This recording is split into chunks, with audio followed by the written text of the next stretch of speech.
একদিকে বস্ত্রশিল্পের ব্যবসায়ীরা, বাংলাদেশের যে সমস্ত ব্যবসায়ীরা রয়েছে যারা বস্ত্রশিল্পের উপর নির্ভরশীল ছিল, যে শিল্পের উপর ভর করে তাদের জীবিকা নির্বাহ হতো এবং তাদেরকে কেন্দ্র করে শত শত বাংলাদেশি সাধারণ মানুষের পেট চলতো, সেই সমস্ত পেটে লাথি মেরেছেন ইউনূস।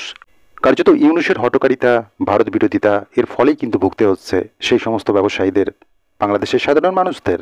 কার্যত ক্ষোভ প্রকাশ তো করছে তারা। শুধু যে ব্যবসায়ীরাই ইউনূসের বিরোধিতা করছে এমনটা না, একদিকে রয়েছে সেনাপ্রধান, ইউনূসের ঘোর বিরোধিতা করছেন ইউনূসের সিদ্ধান্তে। এই যে করিডোর, মানবিক করিডোর, ইউনূসের সিদ্ধান্ত, সেটা কিন্তু খারিজ করে দিয়েছে বাংলাদেশের সেনাপ্রধান। অতএব একদিকে ব্যবসায়ীরা, বস্ত্রশিল্পের ব্যবসায়ীরা ইউনূসের ওপর প্রশ্ন তুলছে তার হঠকারী সিদ্ধান্তে। ভারতের সাথে একটা আলোচনার মাধ্যমে এই সমস্যার সমাধান যাতে করা যায় সেই আর্জি তারা ইউনূসকে জানাচ্ছে। আর অপরদিকে দেখছি সেনাপ্রধান কিন্তু কোনোভাবেই সন্তুষ্ট নন ইউনূসের ওপর, এবং তিনি সর্বতভাবে ইউনূসের ওপর আস্থাশীল না। কোথাও না কোথাও তিনি মনোক্ষুণ্ণ অবশ্যই ইউনূসের সিদ্ধান্তে। কখনো এরকম অভিযোগ উঠছে সেনার তরফে যে ইউনূস যখন কোনো আলোচনা করছে সেখানে তিনি সেনাপ্রধানকে আমন্ত্রণ জানাচ্ছেন না, অর্থাৎ সেনাপ্রধানকে আড়ালে রেখে, আবডালে রেখে ইউনূস চুপি চুপি বৈঠক করছে। এর অন্তরালে আসল রহস্যটা কি, এটা নিয়ে কিন্তু সংশয় প্রকাশ করেছেন, অসন্তুষ্ট হয়েছেন বাংলাদেশের সেনাপ্রধান। সেটার বহিঃপ্রকাশ তিনি বিগত দিনে করে দিয়েছেন এবং একটা নির্বাচনের ওপর কিন্তু জোর দিয়ে তিনি বলেছেন ডিসেম্বরের মধ্যে নির্বাচনটা হয়ে যাওয়া উচিত।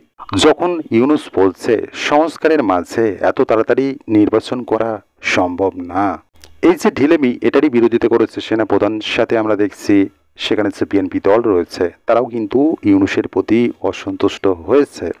ইউনূসের যে একটা ছলাকলা রয়েছে, বিএনপি দলের থেকে অভিযোগটা তোলা হয়েছে ইউনূসের ষড়যন্ত্র রয়েছে এই নির্বাচন পিছনের ক্ষেত্রে, এই জিনিসটা কিন্তু তারা অভিযোগ দেখেছে।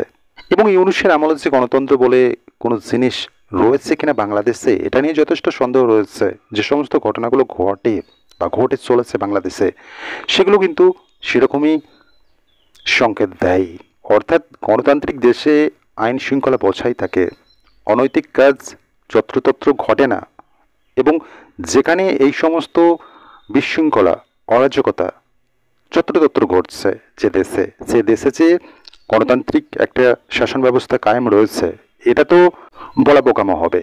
ইউনূস কিন্তু বাংলাদেশি মৌলবাদীদের ওপর ভর করেই কিন্তু সিংহাসনে বসেছেন এবং আগামী দিনেও তিনি যে মসনদে বসবেন, কোনো না কোনো শীর্ষ পদে তিনি বসবেন, সেই যে পরিকল্পনাটা বাস্তবায়িত করতে তিনি কিন্তু পরিকল্পনা করে চলেছেন।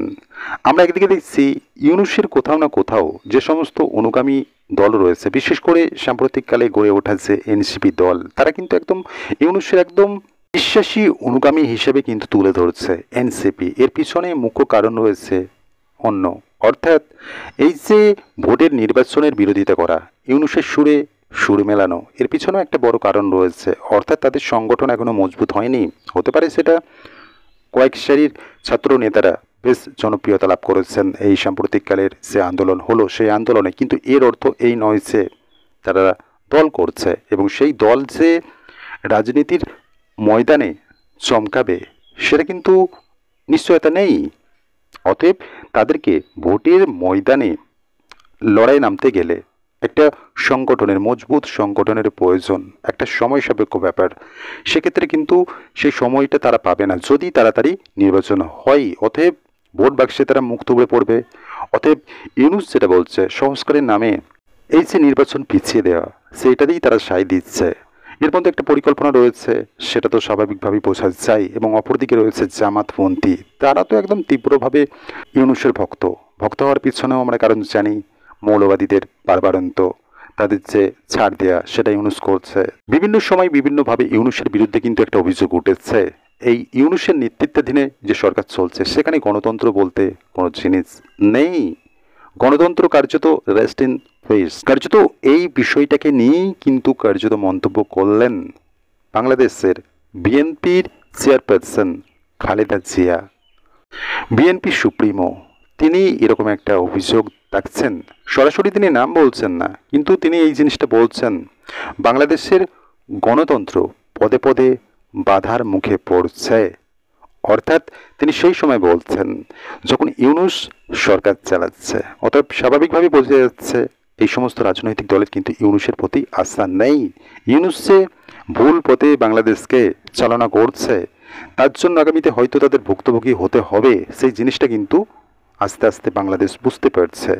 কার্যত এই মন্তব্যটা আসার পর হয়তো ইউনূস নড়ে চড়ে বসবে, কার্যত তার কপালে চিন্তার ভাঁজ আসতে শুরু করবে।